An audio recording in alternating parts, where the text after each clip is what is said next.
اور پرگمن کی کلیسیا کے فرشتہ کو یہ ہماری سیریز کا تیسرا سرمن ہے جو 7 کلیسیاؤں پہ میں منادی کر رہا ہوں خدا کے کلام سے۔ تو پرگمن جو ہے وہ تیسرا چرچ ہے جس کو خداوند یسوع مسیح نے مخاطب کر کے اس کے فرشتہ کو یا اس کے پاسبان کو، چرچ لیڈر کو یوحنا رسول کی معرفت جو ہے یہ خط لکھوایا ہے۔ تو پرگمن جو ہے اس وقت کا جو کلیسیا تھی یا اس وقت کا جو چرچ تھا، ان میں سے یہ تیسرا بڑی کلیسیا تھی۔ جو مدر چرچ تھا وہ افسس کی کلیسیا تھی، افسس کا چرچ تھا۔ افسس ایسا چرچ تھا جہاں پر پولس رسول، اپولس، تیموتھیوس اور اس سے پہلے بھی اکولا اور پرسکلا جو ہیں انہوں نے وہاں پر خدمت کی۔ اور یہ اکولا اور پرسکلا وہ دونوں میاں بیوی خدا کے خادم ہیں جن کو پولس رسول کرنتھس کی کلیسیا سے لے کر جاتا ہے اور ان کو افسس میں جا کر وہ پھر ان کو چھوڑتا ہے اور وہ پھر وہاں پر خدمت کرتے ہیں۔ اور یہیں پر اپلوس جو یوحنا بپتسمہ دینے والے کی منادی کرتا تھا، یہیں پر اس کی ملاقات جو ہے وہ اپلوس سے ہوتی ہے اور پھر وہ اس کو یسوع مسیح کی تعلیم دیتے ہیں، اور اپلوس بھی پھر وہاں پر خدا کے کلام کی منادی کرتا ہے افسس میں۔ اور جو 5ویں بڑی شخصیت ہے وہ خداوند یسوع مسیح کا شاگرد ہے یوحنا رسول، جو یروشلم سے مقدسہ مریم کو لے کر جاتا ہے اور پھر وہ افسس میں جا کر رہتا ہے اور وہاں پر خدا کے کلام کی منادی کرتا ہے۔ جب ہم مکاشفہ پہلا باب اس کی 9 آیت پڑھتے ہیں تو ہمیں واضح پتہ چلتا ہے کہ یوحنا رسول لکھتے ہیں کہ میں خدا کے کلام کی منادی کرنے کے سبب سے، خوشخبری کو سنانے کے سبب سے اس ٹاپو میں قید ہوں جس کو پتمس کہا جاتا ہے۔ اور اسی پتمس کے جزیرہ میں جب یوحنا رسول جو ہے پتھر توڑ رہا تھا تو خدا کا کلام جو ہے اس کے اوپر نازل ہوتا ہے۔ خدا روح میں اس کو آسمان کی بادشاہی کو دکھاتا ہے اور جو کچھ فیوچر میں ہونے والا تھا اس کے اوپر جو ہے وہ ظاہر کرتا ہے۔ لیکن جو خاص بات ہے مکاشفہ کی کتاب میں شروع سے ہی جو 7 کلیسیائیں ہمیں مکاشفہ کی کتاب سے پہلے ہی چیپٹر سے لے کر پھر دوسرے اور تیسرے چیپٹر میں ہمیں نظر آتی ہیں، افسس، سمرنا، اور اس کے بعد یہ پرگمن ہے، پھر تھیوتیرا ہے، سردیس ہے، فلڈیلفیا ہے۔ یہ ساری کلیسیاں جو ہیں ہمیں نظر آتی ہیں۔ ان کو خاص طور پر خداوند یسوع مسیح فرشتہ کے وسیلہ سے، پھر فرشتہ جو ہے وہ یوحنا رسول کو یہ خط لکھواتا ہے اور خاص طور پر اس وقت کی جو کلیسیاں تھیں ان کو مخاطب کر کے کہتا ہے۔ 2 ایسی کلیسیاں ہیں جن کے اوپر خداوند نے تنقید نہیں کی، صرف ان کو ان کی جو آزار ثانی تھی اور ان کے جو ایشوز تھے ان کو مخاطب کیا ہے۔ 2 صرف ایسی کلیسیاں ہیں جن میں سمرنا ہے اور اس کے بعد جو ہے وہ فلڈیلفیا کی کلیسیا ہے۔ لیکن 5 ایسی کلیسیاں ہیں جن کے اوپر ان کو خدا نے جانچا ہے اور پرکھا ہے، لیکن جو ان کے اندر ایشوز تھے ان کو خداوند یسوع مسیح نے جو ہے وہ ہائی لائٹ کیا ہے۔ پرگمن کی کلیسیا جو ہے اس کا جو موجودہ نام ترکی میں ہے وہ برگما ہے۔ برگما کے نام سے جو ہے یہ شہر آج بھی ترکی کے اندر موجود ہے۔ افسس کو دیکھیں تو افسس کے نام سے آج بھی افسس کے نام سے ہی یہ مشہور جگہ ہے۔ افسس جو تھی وہ ایک قسم کی سی پورٹ تھا اور یہ بڑا ویلتھی شہر تھا۔ اس کے بعد سمرنا کی باری آتی ہے اور اس کے بعد ہم دیکھتے ہیں کہ یہ پرگمن یعنی برگماچ ہے۔ ان کے شہروں کے نام جو ہے وہ آج کی موجودہ صورتحال میں بدلے جا چکے ہیں۔ افسس کو سیلوک کہا جاتا ہے اور سمرنا کو جو ہے وہ ازمیر کہا جاتا ہے جہاں پر آج بھی مسیحی جو ہیں موجود ہیں۔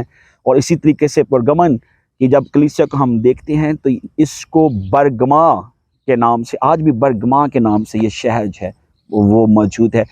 برگما یا پرگمن اس وقت کی جو کلیسیا تھی یہ تاریخی لحاظ سے اس وقت کی جو موجودہ دنیا کی صورتحال تھی اس کا بڑا خاص مقام تھا۔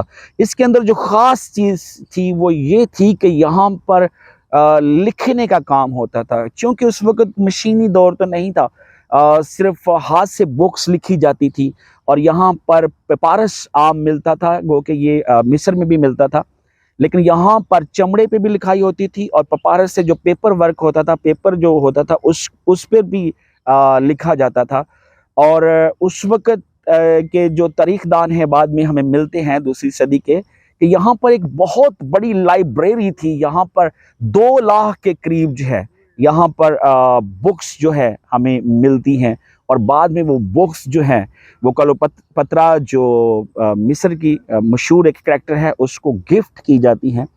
تو یہ ایک ویلتھی شہر تھا، اس کے بعد یہ ایجوکیٹڈ شہر تھا، یہاں پر پڑھے لکھے لوگ جو ہے وہ زیادہ رہتے تھے، اور علم والے لوگ بھی تھے، پڑھے لکھے لوگ بھی تھے، اور یہاں پر کلیسیا بھی جو ہے وہ بھی کافی حد میں زیادہ تھی لوگ، کیونکہ جب آپ اعمال کی کتاب اس کا 18 باب اس کی 20 چیپٹر تک پڑھتے ہیں تو ہمیں یہ جو سارا افسس اور اس کے گرد و نواح میں جو ہے کلیسیاں ہیں ان کا حال جو ہے ہمیں جو ہے وہ نظر آتا ہے۔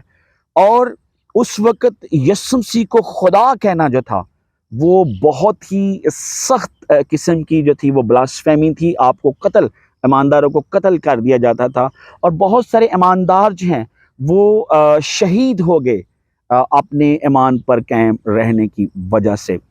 جب ہم بائبل میں پڑھتے ہیں تو خدا کے کلام میں لکھا ہے، پرگمن کی کلیسیا کے فرشتہ کو یہ لکھ کہ جس کے پاس 2 دھاری تلوار ہے، وہ فرماتا ہے کہ میں یہ تو جانتا ہوں کہ تو شیطان کی تخت گاہ میں سکونت رکھتا ہے اور میرے نام پر قائم رہتا ہے، اور جن دنوں میں میرا وفادار شہید انتپاس تم میں اس جگہ قتل ہوا تھا جہاں شیطان رہتا ہے، ان دنوں میں بھی تو نے مجھ پر ایمان رکھنے سے انکار نہیں کیا۔ خداوند یسوع مسیح کلیسیا کو انکرج کر رہے ہیں، ان کی حوصلہ افزائی کر رہے ہیں کہ تم ایمان میں مضبوط ہو، گو کہ لوگ ایمان کی وجہ سے جو ہے وہ شہید ہو رہے ہیں، لیکن اس کے باوجود بھی تم نے اپنے ایمان میں تم ویک نہیں ہوئے، ایمان میں تم کمزور نہیں ہوئے، تم بالکل مضبوط رہے ہو۔ حالانکہ لوگ جو ہیں وہ وہاں پر جلائے جا رہے تھے، لوگ جو ہیں وہاں پر ستائے جا رہے تھے، لوگ یسوع مسیح پر ایمان رکھنے سے ان کے اوپر اعزار ثانی ہو رہی تھی، لیکن اس کے باوجود بھی ایماندار جو ہیں وہ وہاں پر قائم تھے۔ لیکن مجھے چند باتوں کی تجھ سے شکایت ہے، اس لیے کہ تیرے ہاں بعض لوگ بالعام کی تعلیم ماننے والے ہیں، جس نے بلک کو بنی اسرائیل کے سامنے ٹھوکر کھلانے والی چیز رکھنے کی تعلیم دی، یعنی یہ کہ وہ بتوں کی قربانیاں کھائیں اور حرام کاری کریں۔ سب کچھ ٹھیک ہے، لیکن برگمن کی کلیسیا میں 2 میجر اور بڑے ایشوز ہیں۔ نمبر 1 ہے وہ بالعام کی تعلیم ہے۔ ہم سب جانتے ہیں کہ جب قوم بنی اسرائیل بہت ساری قوموں کو فتح کرتے ہوئے جو ہے وہ اموریوں کے موابیوں کے بادشاہ بلک کے پاس آتے ہیں، تو بلک جو ہے وہ بالعام کو ہائر کرتا ہے تاکہ وہ بنی اسرائیل کے اوپر قرض کرے، بنی اسرائیل کے اوپر لعنت کرے، لیکن وہ لعنت نہیں کر سکا۔ اس کے بعد جو تعلیم بالعام نے دی بلک بادشاہ کو وہ یہی تھی کہ تم اپنی عورتیں ان کے ہاں لے کر آئیں تاکہ وہ ان کے ساتھ ملے، اور اس کے بعد جو ہے وہ بت پرستی جو ہے وہ خدا کے لوگ جو ہے وہ کریں۔ اور ہم سب جانتے ہیں کہ جب انہوں نے ایسا کیا تو خدا نے اپنا ہاتھ جو تھا وہ پیچھے کر لیا تھا۔ تو دوسری صورت میں بلک کو ایک نشان کے طور پر خدا جو ہے وہ پیش کر رہا ہے کہ چرچ نے یعنی کلیسیا نے اس دنیا کے ہم شکل بن گئے ہیں، کیونکہ دنیا میں اس وقت بھی حرام کاری تھی اور بت پرستی تھی۔ اب چونکہ وہاں پر رومی جو تھے بادشاہ ان کو بھی قربانیاں چڑھائی جاتی تھی، سال میں ایک دفعہ جو روم کا بادشاہ ہوتا تھا اس کو بھی قربانی چڑھائی جاتی تھی، اور جو ان کے ڈیفرنٹ جو ہے وہ دیوتا ہے، جس میں زیوس ہے، اور پھر سیزر اگستس ہے، یا اگستس سیزر ہے۔ روم کے تقریباً 70 بادشاہ ہوئے، اور جو پہلا بادشاہ تھا اس کا نام تھا اگستس سیزر، اور اس کے بعد جتنے بھی روم کے بادشاہ ہوئے ہیں ان کو سیزر جو تھا ان کے نام کے ساتھ لگتا تھا، اور اس کو بھی سال میں ایک دفعہ قربانی جو ہے وہ ریکوائرمنٹ ہوتی تھی کہ اس کو قربانی چڑھائی جائے، اور اگر کوئی شخص بھی قربانی نہیں چڑھاتا تھا تو اس کو بھی قتل کر دیا جاتا تھا۔ تو یہ بہت بڑا چیلنج تھا، اور اس کے ساتھ اور بھی وہاں پر دیوی دیوتا تھے جن کی وہ پرستش کرتے تھے، مثلا شفا کا دیوتا یعنی ہیلنگ دیوتا، وہ ایسی उनकी मंदिर था, यहाँ पर सांप होते थे और लोग समझते थे कि अगर वो सांपों के साथ लेट जाएंगे ज़मीन के ऊपर और सांप उनके बदन को छुएंगे तो उनके बदन जो है वो शिफा पा जाएंगे। इस तरह की तालीमात थी और भी बड़ी रस्मात थी, डिफरेंट उनके देवी देवता वहाँ पर थे। और तारीख से पता चलता है कि 18वीं सदी में जर्मन के जो इंजीनियर थे उन्होंने बहुत सारी चीज़ें जो बर्गमा इस वक्त मौजूदा जो बर्गमा है शहर, वहाँ से वो उठाकर अपने जर्मन में ले गए। बर्लिन शहर है, वहाँ पर उन्होंने म्यूजियम में रखी। एक बहुत बड़ा देवता था जो तकरीबन 40 फुट जिसकी उन्होंने हाइट बना दी थी और बहुत बड़ा उसका ह्यूज था जिसके सामने कुर्बानियाँ चढ़ाई जाती थी। वो उसको सारे को उठाकर बर्लिन शहर में ले गए। तो चैलेंजेस तो जो थे वो बहुत ज़्यादा थे बर्गमन की कलीसिया के साथ। दुनिया के मज़ाहब और बुत परस्ती, ज़नाकारी और लालच और फ़रेब और फिर और बहुत सारी चीज़ें जो थी उस वक़्त वहाँ पर उनके लिए चैलेंज थी। उसके साथ साथ रोमी हुकूमत की तरफ से लिटरली जो उनको ज़ारसानी हो रही थी वो भी एक बहुत बड़ा चैलेंज था।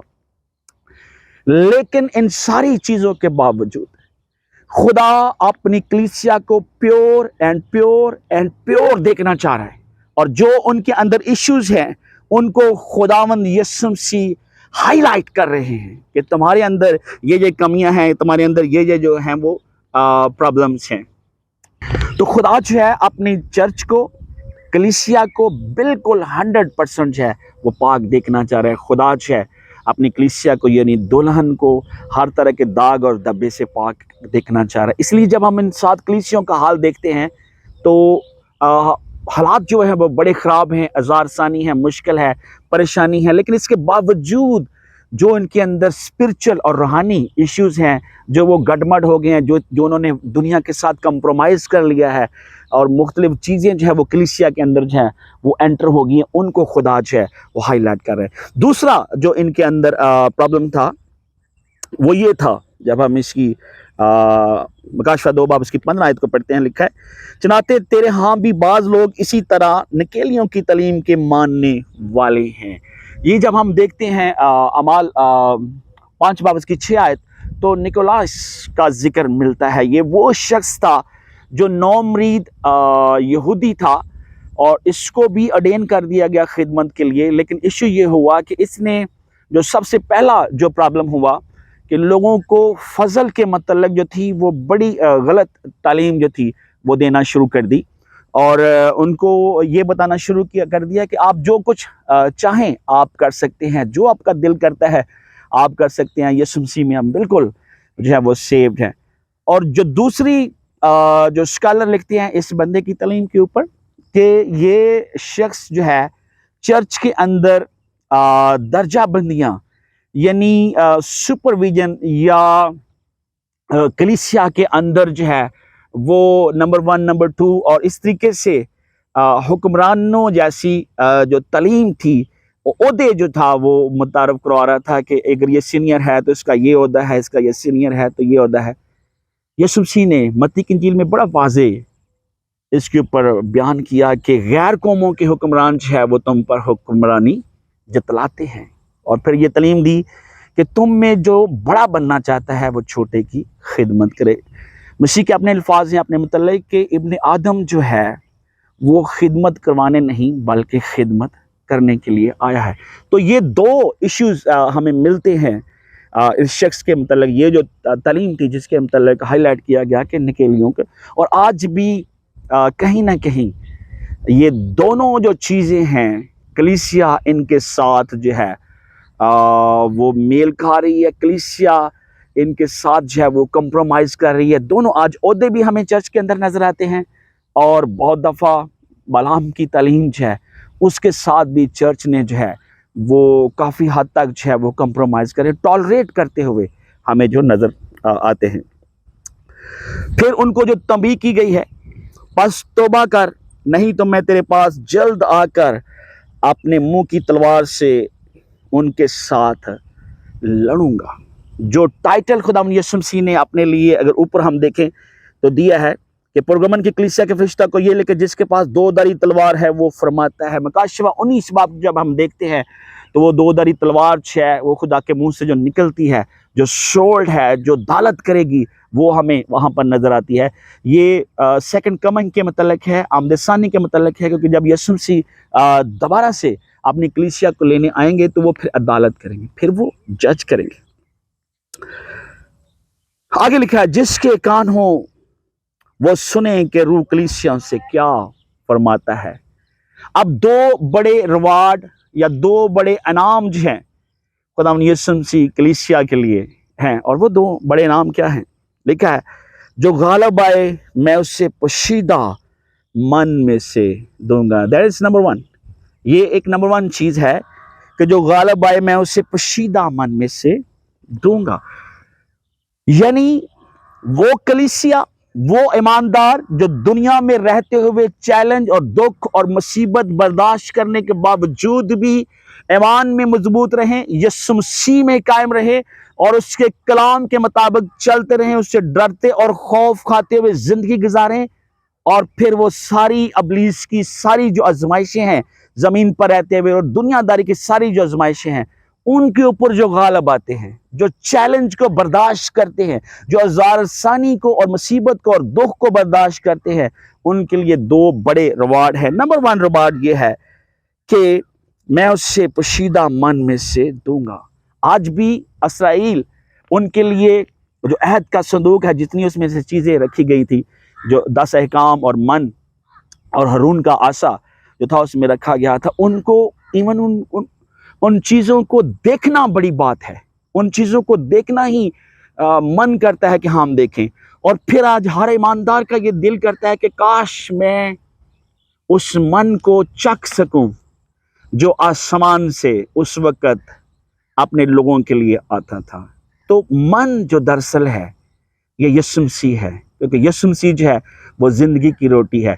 तो वादा ये है उनके साथ जो गालिब आए हैं कि जो गालिब आएंगे मैं उनको जिंदगी की रोटी, यानी मसीह फरमा रहे हैं कि मैं अपना आप उनको जो है वो पेश करूंगा। और दूसरा बड़ा जो रिवार्ड है उनके लिए ये है, और एक सफेद पत्थर दूंगा, उस पत्थर पर एक नया नाम लिखा हुआ होगा जिसे उसके पाने वाले के सिवा कोई ना जानेगा। उस वक्त जब रोम की हुकूमत थी तो हर जो जीतने वाला शख्स होता था, या अगर कोई रेस में या खेल में कोई हिस्सा लेता था, तो जो नंबर 1 टाइटल मिलता था, या उसको रिवार्ड मिलता था या तगमा मिलता था, जिस तरह आज गोल्ड है, कांसी है, सिल्वर, तांबा और ये सारे जो हैं डिफरेंट किस्म के रिवार्ड दिए जाते हैं, तो उस वक्त एक खास किस्म का जो था सफ़ेद पत्थर उनको दिया जाता था। तो ये उस इनाम की बात कर रहे हैं कि you will get the first prize, you will get the crown, you will get the gold, और ये चीज़ें मैं उनको दूंगा। लेकिन ये किन के लिए इनाम है? जो गालिब आएंगे।